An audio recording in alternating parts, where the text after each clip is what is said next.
যে জায়গায় পড়ো না কেন, যদি তোমার সাবজেক্টের উপর প্যাশন থাকে, ভালোবাসা থাকে, তাহলে তুমি যে কোনো জায়গায় থেকে মনে করো উঠে আসতে পারবা। এটাই মাথায় রাখবা সবসময়। মানুষের প্যাশনের উপরে কিছু নাই। মানুষের প্যাশন, মানুষের একটা সাবজেক্টের উপরে ভালোবাসা, যে কোনো একটা ফিল্ডের উপরে একটা ভালোবাসা, আগ্রহ, এর উপরে আর কিছু নেই। তোমার যে কোনো একটা বিষয়ের উপর মাথা নষ্ট করা প্যাশন থাকতে হবে। ঠিক আছে? যেমন মনে করো যে আমার এই যে আমি আমার কথা বলি, ধরো পড়ানো, এই পড়ানো আমার একটা প্যাশন। এই পড়ানোর উপর একটা মাথা নষ্ট করা প্যাশন ছিল একসময়। এখন হয়তো মনে করো যে সারাদিন ব্যস্ততায় থাকি, মাঝে মাঝে খুব ক্লান্তি লাগে।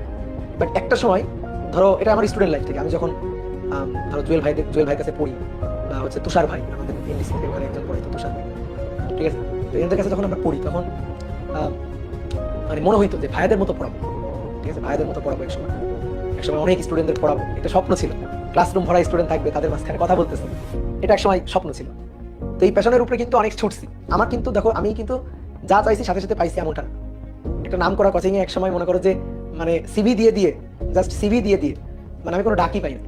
লাস্টে গিয়ে বাধ্য হয়ে এরকম কথা বলা লাগলো আমার যে এখানে সলভ ক্লাসের জন্য, মানে আমাকে একটা জিনিস বলা হয়েছিল যে রুয়েট থেকে কেউ ক্লাস নেয় না, সব ঢাকা থেকে আসে, ঢাকা থেকে ভাইরা আসে, ঢাকা থেকে ভাইরা এসে ক্লাস নেয়, সো রুয়েট থেকে ক্লাস নেওয়া সম্ভব না। তো তখন আমি বাধ্য হয়ে, মানে আমার প্যাশন কতটা ছিল যে আমি তখন বললাম যে আচ্ছা, তাহলে আমি খাতা দেখার জন্য, খাতা দেখা বা সলভ ক্লাস এর জন্য তো বুয়েটের ধরো যে ঢাকা থেকে আসে না, লোকাল যারা আছে তারা দেখে, তো সেই সুযোগটাও কি পাওয়া যাবে। তখন আমি বললাম আচ্ছা সিভি দিয়ে যাবে একটা, ঠিক আছে।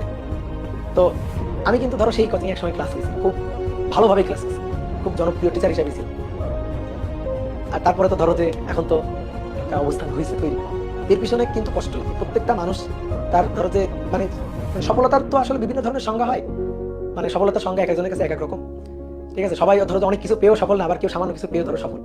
তো ওই সেন্সে যদি বলি যে আত্মতুষ্টির একটা যে ব্যাপার, মানে কাঙ্ক্ষিত ধরো যে তুমি যা চাও সেটা পাইছো, তার পিছনে শ্রম দিছো, কষ্ট করছো, একসময় সেটা পাইছো, তো এর যে একটা আত্মতৃপ্তি, এই আত্মতৃপ্তি পাওয়ার উপর যদি আমি মানে বেস ধরে সফলতাকে ডিফাইন করি, তাহলে আমি কিন্তু মানে এখন কিন্তু ধরো যে সফল ওইভাবেই বলা যায়।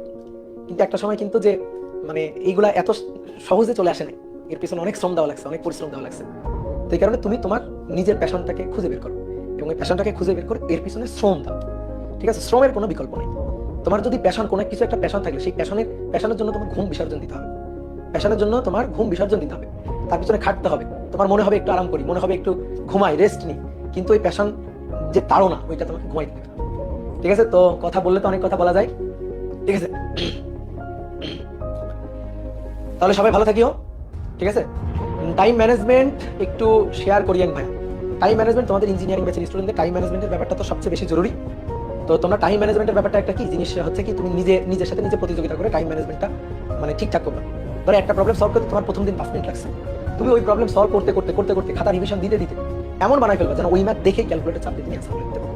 তোমার প্রথম দিন 5 মিনিট লাগবে, পরের দিন 4 মিনিট লাগবে, তারপরে কোনো একদিন সলভ করতে 3 মিনিট লাগবে, তারপরে দেখবে মানে 1 মিনিট লাগতেছে, 30 সেকেন্ড লাগতেছে, এরকম হবে। তো এইটা হচ্ছে টাইম ম্যানেজমেন্টের ব্যাপারটা, হচ্ছে প্র্যাকটিস। যত বেশি প্র্যাকটিস করবা, যত বেশি কম সময়ের মধ্যে বেশি প্র্যাকটিস করতে পারো। অনেকে দেখবা কি পড়াশোনা করতে বসো, কিন্তু হয় কি পড়াশোনা মানে সময় নষ্ট হচ্ছে,